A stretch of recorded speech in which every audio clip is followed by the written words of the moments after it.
ત્યારે એવો વિચાર આવ્યો છે કે જો લોનનો ઈએમઆઈ ચૂકાઈ જાય તો ખરેખર શું થાય? આ એક એવી ચિંતા છે જે ઘણા બધા લોકોને હોય છે. તો ચાલો આજે આખી વાતને બરાબર સમજીએ.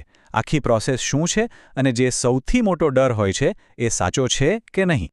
અને એ સૌથી મોટો ડર શું છે? એ જ કે શું ઈએમઆઈ ન ભરવાથી જેલમાં જવું પડે? આજની આપણી આ ચર્ચાનો આ જ મુખ્ય સવાલ છે અને આપણે સોર્સના આધારે એનો એકદમ ચોખ્ખો જવાબ શોધવાની કોશિશ કરીશું. તો ચલો શરૂઆતથી શરૂ કરીએ. જેવો ઈએમઆઈ મિસ થાય બરાબર એના પછી તરત શું થાય છે? બેંક સૌથી પહેલાં શું પગલાં લે છે? જો એક વાત સમજવા જેવી છે કે બેંક તરત જ કોઈ મોટી એક્શન નથી લેતી.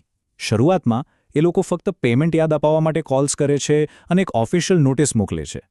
આ એક એમ કહી શકાય કે એક સામાન્ય પ્રોસેસ છે.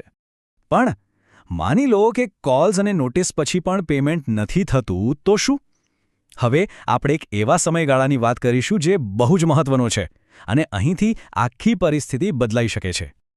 90 દિવસ. હા, આ આંકડો બરાબર યાદ રાખવા જેવો છે. જો સતત 90 દિવસ સુધી ઈએમઆઈ નથી ભરાતો તો પછી બેંકની નજરમાં જે તે વ્યક્તિનું સ્ટેટસ ઓફિશિયલી બદલાઈ જાય છે. અને એ નવું સ્ટેટસ છે લોન ડિફોલ્ટર. એનો સીધો મતલબ એ છે કે બેંક હવે એ વ્યક્તિને એવા લિસ્ટમાં મૂકે છે જેણે સતત 90 દિવસથી પૈસા નથી ભર્યા. અને યાદ રાખજો, આ ખાલી એક નામ નથી, એના બહુ ગંભીર નાણાકીય પરિણામો આવી શકે છે. તો સવાલ એ થાય કે આ ડિફોલ્ટર બનવાનું સૌથી મોટું પરિણામ શું આવે? શું અહીંથી બધી કાયદાકીય માથાકૂટ શરૂ થાય છે?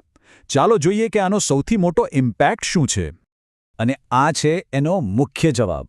સૌથી પહેલો અને સૌથી મોટો ફટકો પડે છે વ્યક્તિની ફાઇનાન્શિયલ હેલ્થ પર.